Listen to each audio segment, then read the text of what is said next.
বাংলাদেশের বহুল চাষকৃত কলার মধ্যে অন্যতম হচ্ছে সবরি কলা। চলতি বছরে মৃত্তিকাপল্লীর একটা অংশে অর্থাৎ নদীর তীরবর্তী এলাকায় এই অংশটাই আমি এবার সবরি কলা চাষ করেছি। গাছের সেই চারা রোপণ থেকে শুরু করে গাছের বেড়ে ওঠা, গাছের যত্ন, গাছের ফল আসা এবং বিক্রি বিপণন সব কিছুর জন্যই এবারের বছরে যে পরিবেশ সব কিছুই অনুকূলে ছিল।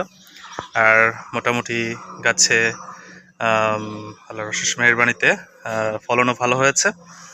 সব মিলিয়ে গাছের এখন যে অবস্থা, অধিকাংশ গাছেই এখন ফল রয়েছে এবং এগুলো বিক্রির উপযুক্ত।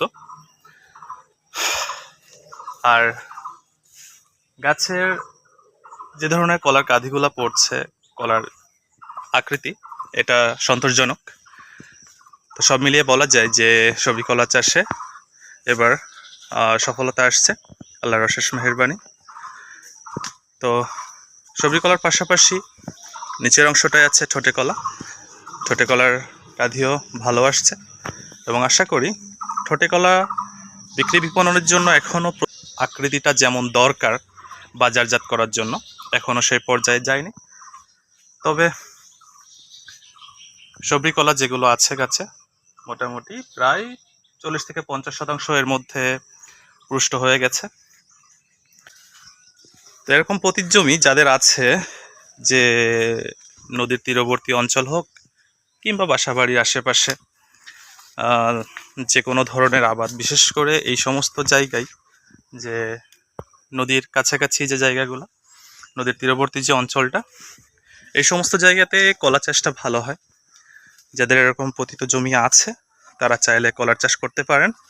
আর বিশেষ করে সবজি কলা চাষে আগ্রহী হওয়াটা আমি জরুরি মনে করি, যে অন্যান্য কলা থেকে সবজি কলা চাষে লাভবান হওয়া যায়। অল্প জায়গায় অধিক চারা রোপণ এবং সেখান থেকে অধিক মুনাফা অর্জন সম্ভব।